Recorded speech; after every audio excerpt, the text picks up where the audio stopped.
Welcome back. We've done quite a few videos recently about the least expensive cars to own, the least expensive older cars to own, the cars that'll last a long time. So we're going to change it up a little bit today and go into the most expensive luxury cars to own, because why not? So, jumping right in here, this is on the website caredge.com.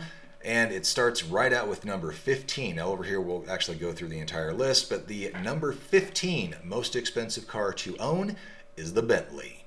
Why is that? I don't know, but because I don't own a Bentley. But most likely it's because any of these European cars are generally maintained on a different basis than a Japanese car or even the American cars. Japanese cars are built to run and run and run. They do have maintenance schedules. Most people ignore them and they continue going. They're just built very, very well.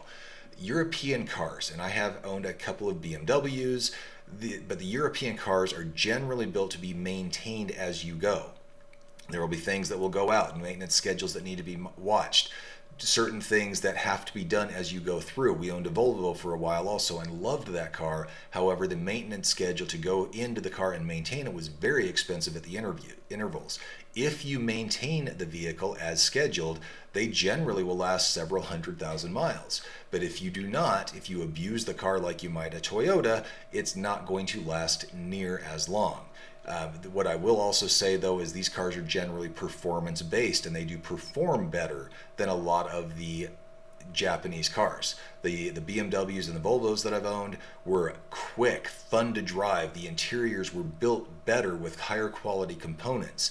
They had a lot of different features that were a step above what you would expect to get in a Japanese or an American made car, but you did pay for it and you paid for the maintenance. So the Bentley, I would not expect anything different. If you look over here at the 10-year maintenance cost of a Bentley, it is double the next one with a $36,000 price tag. Of course, the price point that you're paying for that car is such that $36,000 shouldn't be a stretch for you either, and if it is, you should not be buying a Bentley.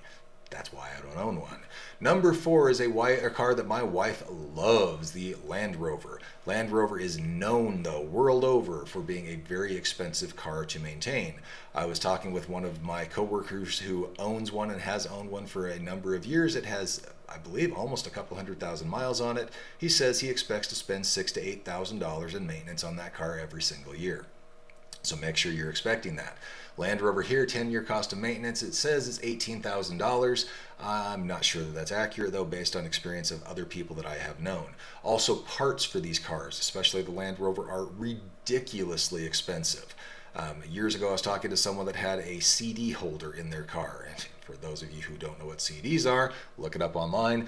But the CD holder itself, it's a piece of plastic 4 inches by 6 inches, and it cost $600 10 years ago to replace. So expect that to be a standard. BMW, same thing. You can expect BMWs to be the ultimate performance machine, as their tagline says. They are extremely fun to drive, especially the turboed versions, but they are expensive to maintain, especially if you take it to a shop. The beautiful thing about BMWs is there's always a lot of people around that, or a lot of forums online that will tell you how to do the maintenance. They'll even walk you through it step by step in a lot of cases.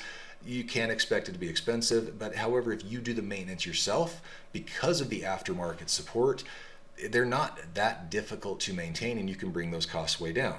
But do expect to do the work or to pay through the nose for it. BMW dealers and auto mechanics are spendy. In this particular case, the 10-year cost of ownership of maintenance, they say, is $15,991. Jaguar is a car that is known by anyone in the auto industry for cars that just need work.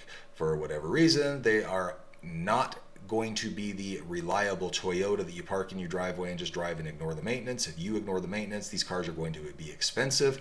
In my experience, they are not less expensive to maintain than a BMW. They are significantly more. Of course, over here, you're only a $300 delta between the two cars.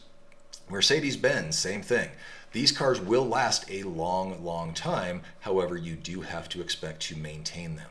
You've got to go through the maintenance schedule. You may need to make sure that you're taking the time to replace the timing pieces, whether it's a chain or a belt. You've got to do the oil changes. You've got to do the replacements of the gaskets as they're telling you to do it.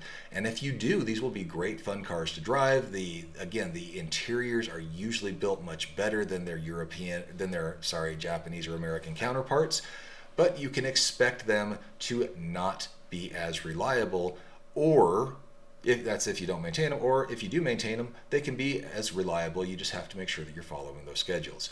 That is the top 5. If we jump down a little bit lower, Lincoln, Infiniti, Cadillac, Audi, Volvo, Alfa Romeo, Acura are starting to become more and more reliable. Genesis is a newer brand that I think we probably need to give a little bit more time to see how much they actually cost.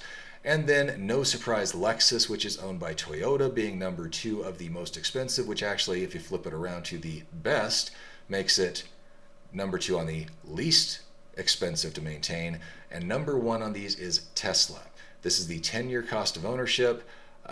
Not sure exactly why Tesla is showing here as a $4,200 cost of ownership, but that is significantly less than the cars here at the top or even in the mid-range. It's almost half the Lexus to maintain. I have a feeling once you get beyond 10 years, you're going to start seeing those costs skyrocket, though, because then you get into battery packs and other issues that are extremely expensive.